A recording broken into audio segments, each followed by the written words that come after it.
The following is an exclusive presentation of Meet the Leaders, only on Optimum. We're your TV, phone, and internet company.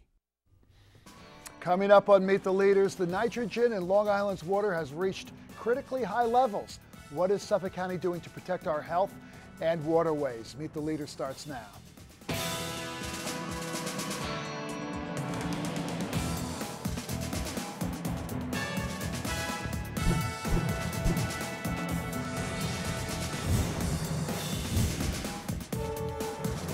Hi, I'm Pat Halpin. Welcome to Meet the Leaders, the show getting you to the heart of local government right here and right now with Suffolk County Executive Steve Bellone. Steve, it's great to have you on Meet the Leaders. Good to be with you, Pat. Before we get into what you say is the most important issue facing our region, which is water quality, I have to ask you, are you going to have enough salt and sand to get us through this winter? Yeah, we're ready for the snow to be over and spring to arrive. You know, we've been hit with an unprecedented level of snow this season. Obviously, it's hit us on our budget. Salt levels have gotten to a level of concern, but we've gotten assistance from the governor. Also, new deliveries coming in. So the bottom line at the end of the day is no matter what the situation, we're going to keep plowing the streets. We're going to keep putting salt down because public safety is paramount. We have to make sure, despite the budget, that we're doing what we need to do. That you do, and of course, as town supervisor, you dealt with snowstorms. It's doing it a lot of years now. Yeah, a lot of years. So you're very familiar with how fast that money gets burned and how quickly the snow melts after that. So look, you got to monitor it. Every storm is different. Right. You've got to watch the budget, but at the end of the day, public safety is paramount. So it seems that there's an unprecedented amount of cooperation between the state, county, and towns. I've never seen this snowstorm. Yeah, this season, snow season, if you will. No question. Governor Cuomo has, I think, taken it to another level in terms of working with localities. In my 10 years as town supervisor, I never saw that kind of, cooperation with the state and the local level of government. Mm-hmm. Every storm, we are in touch with the state, and we're as the county communicating with the lower levels of government through our EOC. Emergency Operations Center. So the collaboration has been terrific. And of course, we've been hit with a number of emergencies, wildfires and, Blizzard Nemo last year, and of course, Superstorm Sandy. So that collaboration has been critical. And you also learn from every storm. I noticed, the governor this year was going to close that LIE before everybody got stuck on it. Yeah. You learn lessons from these, and you better apply them to the next opportunity you have like that. Yep, you learn lessons, but you also recognize every storm, you have to judge every storm on its own because there are so many different factors that go, the timing of it, the type of snow it is, the temperature levels during the storm and after, the winds, all of that affects what kind of outcome. And then of course you also have the regional differences, Western Suffolk County versus— It's a big county, as you know. County. And you got North Shore, South Shore. I mean, you've got a bunch of microclimates there that are— No question, you've got hills in some areas. Yeah. Of course you've got the flooding on the South Shore. And it's a lot of challenges in Suffolk County, but our team's done a great job.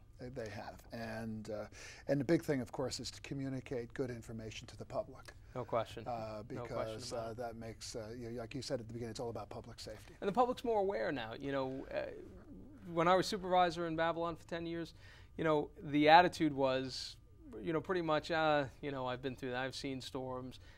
Everything that gets reported, it's usually less than it's been projected to be. Since I've been county executive, every storm seems to actually be worse than projected. So the public is starting to, I think, get an understanding of the need to really listen to those warnings and pay attention. So let's talk about water quality. Yeah. We get our ground from we get our water from beneath us in the ground in aquifers. Some of them are very stressed. Others are, have the potential to see, serious degradation over time. And you say you've made this your number one public policy matter. Yeah, no question. This is water, as you know, Pat, because you were involved in preserving land, protecting water quality as county executive, and did some landmark work on that. Water is everything on Long Island. It's our quality of life. It's our health, as you said. Our drinking water comes from beneath us. And, you know, since Superstorm Sandy, we also recognize that water can be a threat to us as well. So everything about Long Island and our identity is related to water.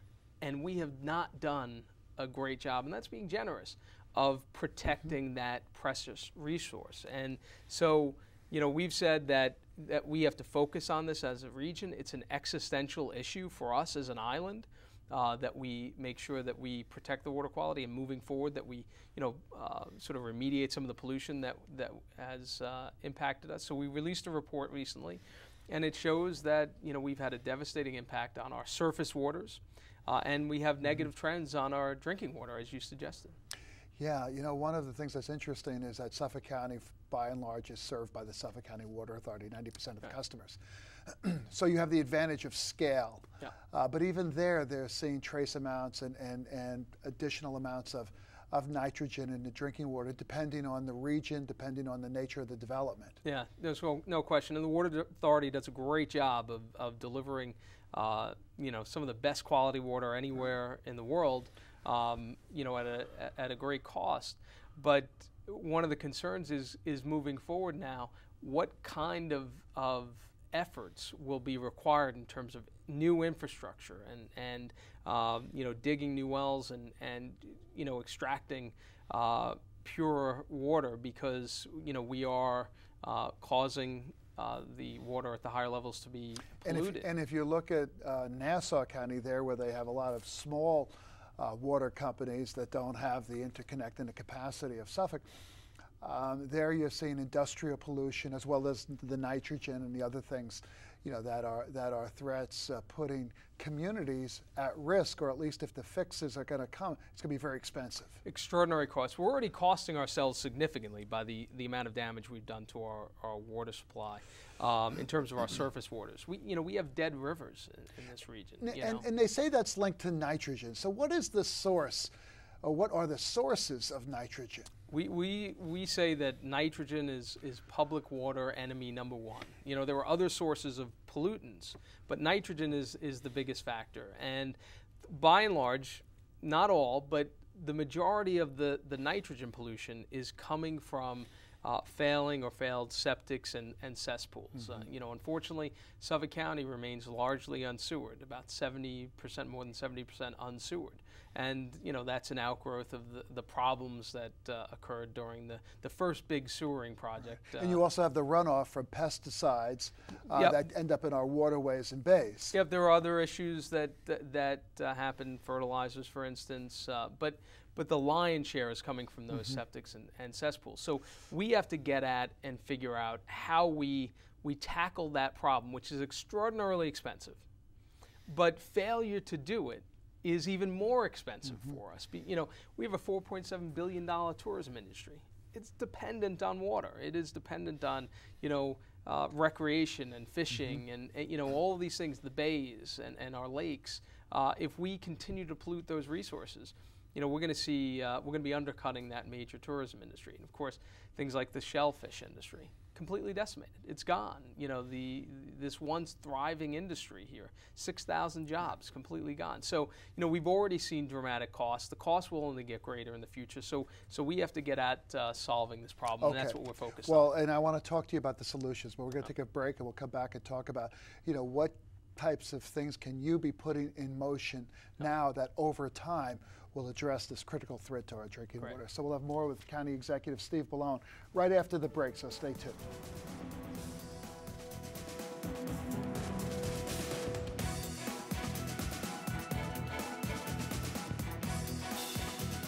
This is the ocean, and this is Kipper.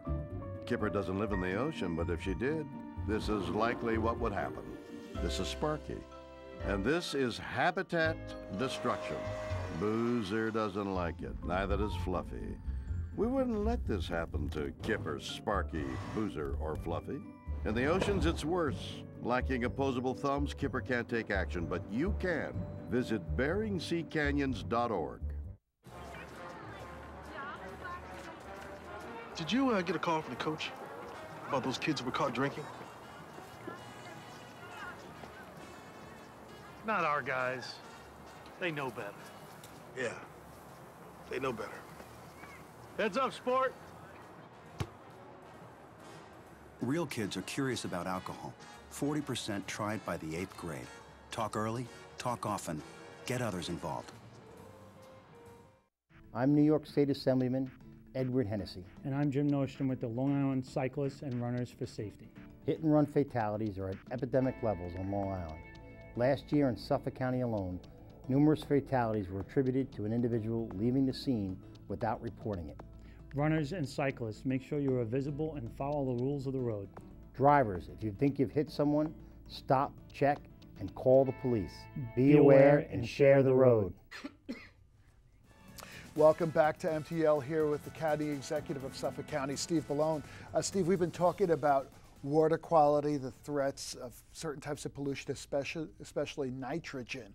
Right. And you say most of the groundwater and surface water pollution that's coming from nitrogen is a result of old septic tanks and cesspools that don't work. Right, exactly.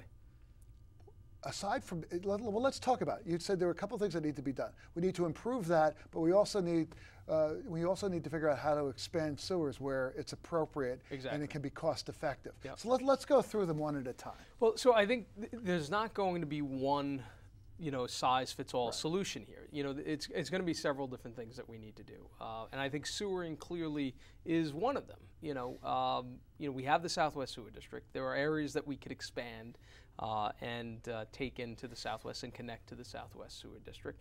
And there are other locations where we need to look at, creating sewer districts where we can expand. Of course, it's extraordinarily expensive, so that's the major issue. But beyond that, sewers start to get, even at the cost they are, where you get less dense, they start to get completely cost ineffective. Right. So you need to look at either decentralized systems where these are smaller systems that maybe would cover a couple of hundred homes, or on-site septic solutions, upgraded, new innovative technologies that just more effectively deal with the nitrogen. Has technology changed when it comes to the handling of waste, especially septic systems, in a way that it has?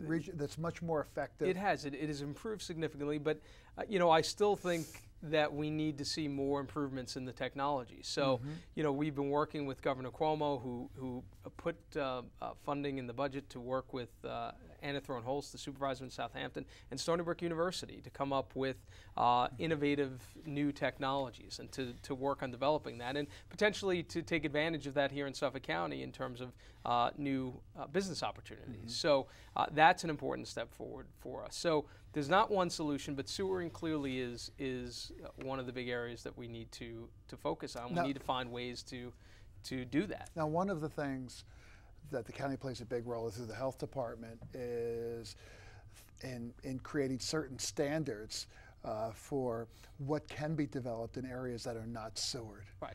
Where you have to have, they only allow a certain amount of density. Right. So I'm sure every day your office gets calls from people or from developers saying, look, we want to do something in this downtown. Right. Like, so for example, up in Brookhaven and elsewhere, say, but you can't because you can't handle the waste. You have downtowns where you want to open up restaurants, but you literally can't do it because of the groundwater and the health department regulations that are there to protect our drinking water. So without those sewers, you're not only obviously dealing with the environmental issues here and the economic issues related to that, but this is an economic development issue. If we're going to sustainably grow our economy in a way that creates jobs and allows us to prosper and reach our potential as a region, we have to invest in sewers. So let's talk about the county's role as you see it going forward. You talked a little bit about working cooperatively with the state and the towns to figure out the most effective way to have a decentralized system with better septic systems, and smaller plants and all that.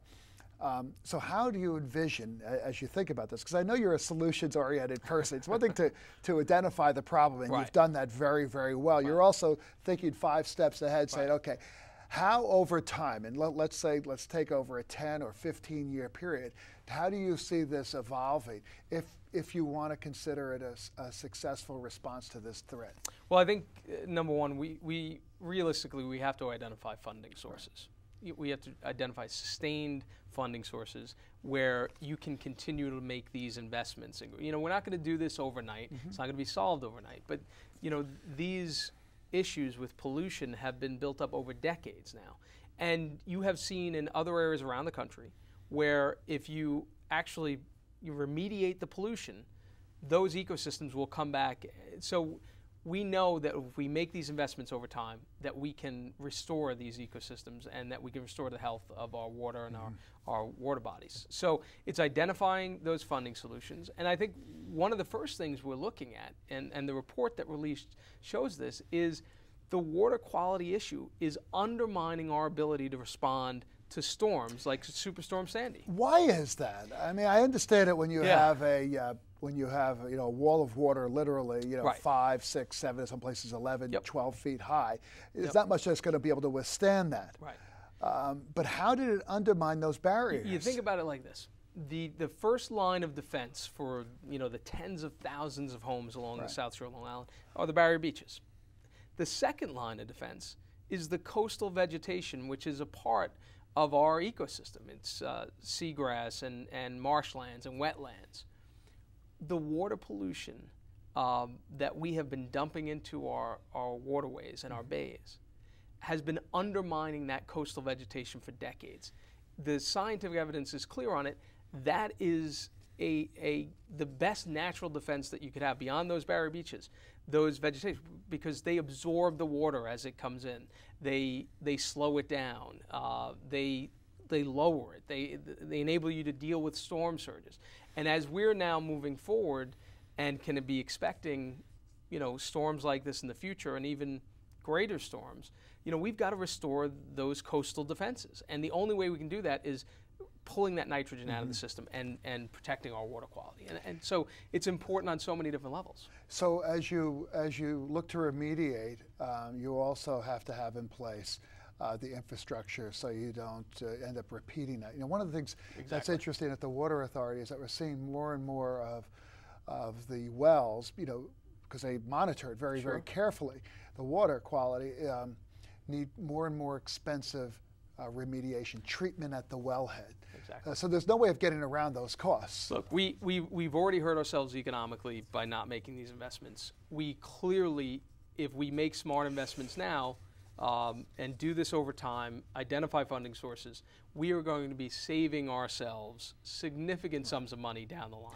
And of course, the county has invested huge amounts of money, hundreds of millions of dollars, to protect open space and areas, where you haven't had intensive development. But just to pipe that water to, let's say, from the Central Pine Barrens in Brookhaven to places like Babylon and Islip and Huntington is in itself hundreds of millions of dollars just to do that. So your point is well taken. So in summary, what would you say the key points? I'm hearing you say that, look, our drinking water, the water you're getting from your tap now is of high quality, and it will be. Yes, absolutely.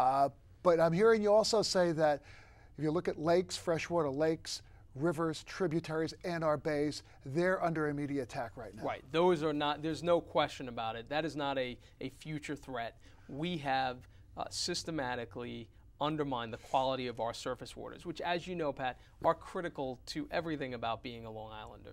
Our water, our bays, our lakes, our rivers, they're part of our identity. And, we literally have multiple impaired water bodies throughout Long Island. We have dead rivers, the Forge River, listed as one of the most impaired water bodies, anywhere. That's just not who we are, and it's undermining our quality of life and our economy. And then when you go out to places like the North Fork, I mean, there you have private wells, because they don't have public water that do have high levels. Those are under threat. Not only under threat, they have high levels, and people want to know, why should I be concerned about nitrogen? It's a carcinogenic, causes blue babies. Oh, a lot of. Well, you've seen all the harmful algal blooms, brown tide, blue baby syndrome. Yeah, the negative impacts, to humans from that kind of pollution in our water are well defined by the scientific community. Okay, we're going to be following this. This is really important. We're going to take a short break. We come back, meet the leaders. We'll be back in about 90 seconds.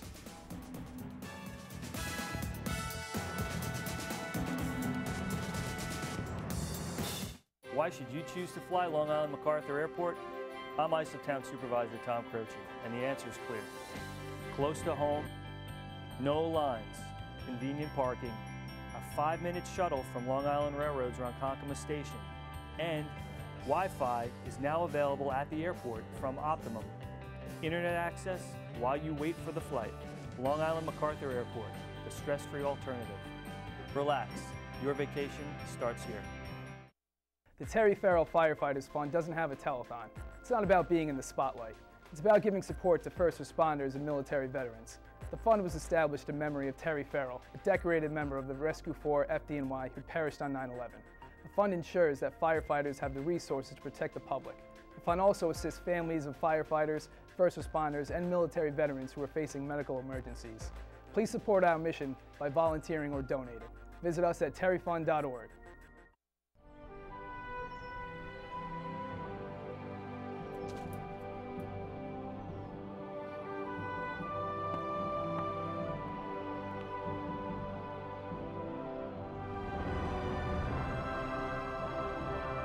Some goodbyes are worth fighting for.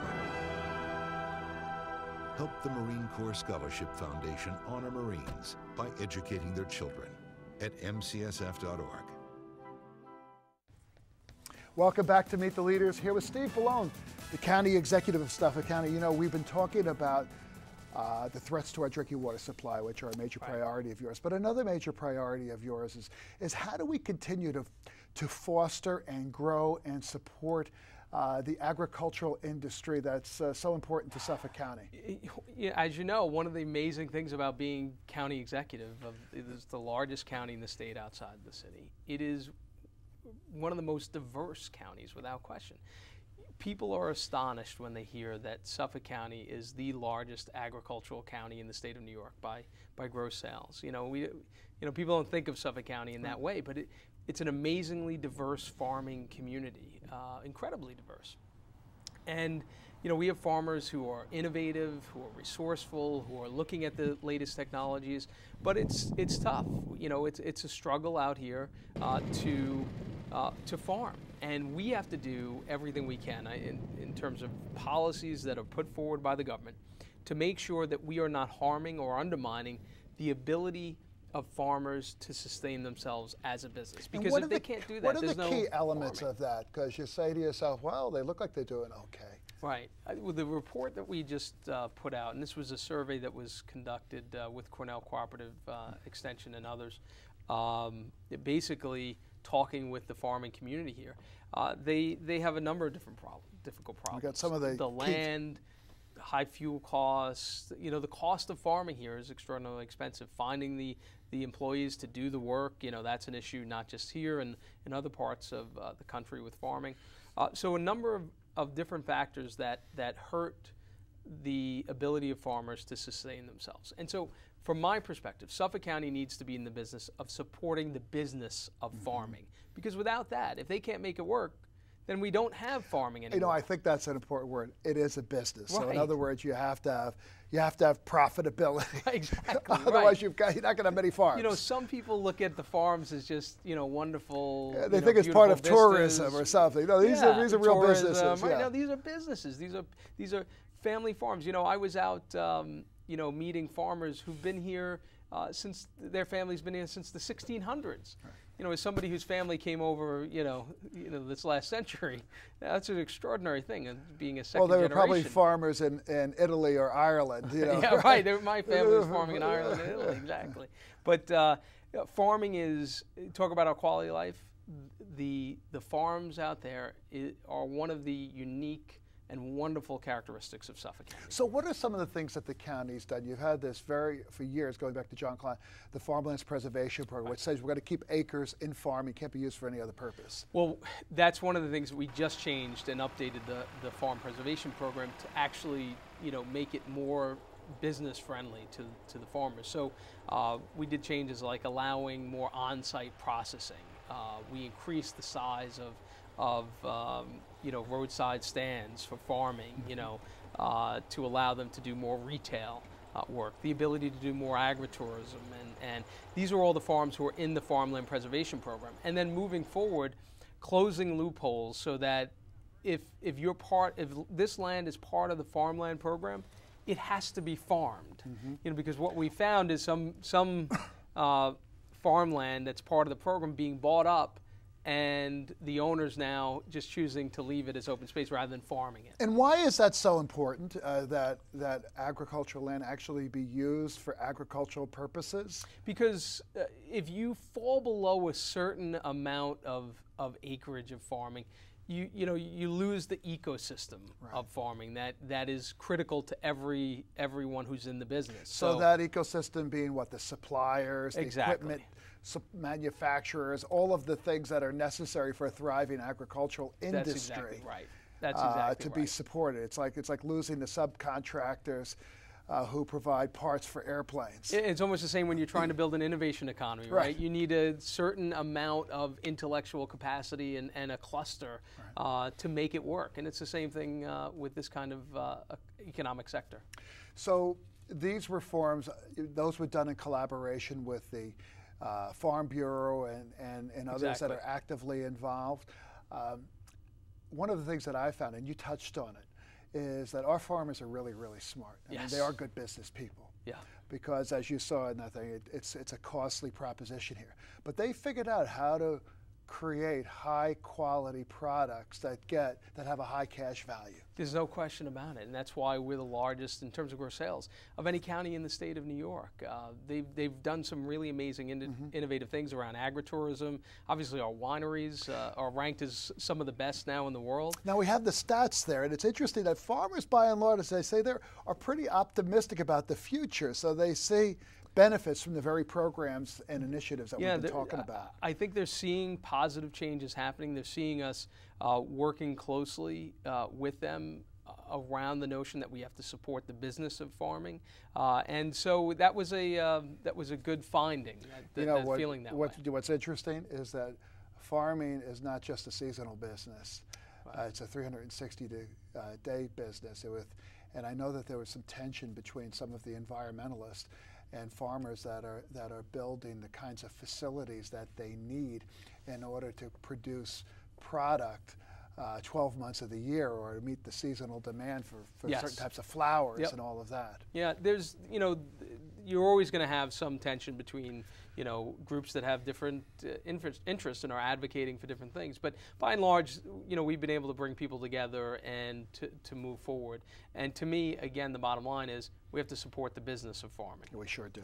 Steve Bellone, that's going to do it. I want to thank you so much for being here with us. We really appreciate it. It's good to be with you. Back again soon. And that's going to do it for this edition of MTL. I'm Pat Halpin, once again helping you meet the leaders.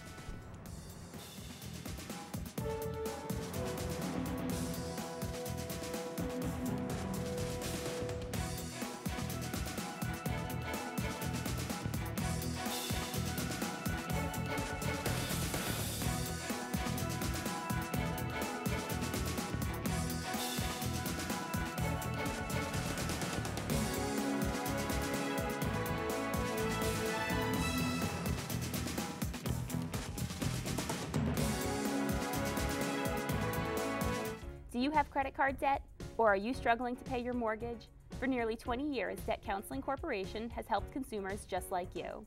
As a nonprofit credit counseling and HUD-approved agency, all of our counseling is free of charge. Our debt management plan could be the answer you are looking for. We were voted the first place winner in the Best of Long Island Awards for our services. Got debt? We can help. Call us today at 631-582-4300. A healthy diet and plenty of exercise are keys to success, both on and off the ice. Teaching kids how to eat right will give them the fuel they need to be at their very best. Growing bodies need lots of fruits and vegetables, whole grains, lean protein, and low-fat dairy to be healthy and strong. A registered dietitian can work with your family to help you create nutritious meals you will love. And don't forget to exercise for at least 60 minutes every day. Visit kidseatright.org for more information. Why not join Smithtown Youth Bureau? I did. Volunteer with our Youth Advisory Board or join our programs throughout the year. The Youth Bureau is free of charge, and we work with youth from birth to age 21 who live in the town of Smithtown. Programs run during day and evening hours. For more information on our winter calendar of events, visit smithtownny.gov. Click on the Youth Bureau under the Department tab or call 631-360-7595.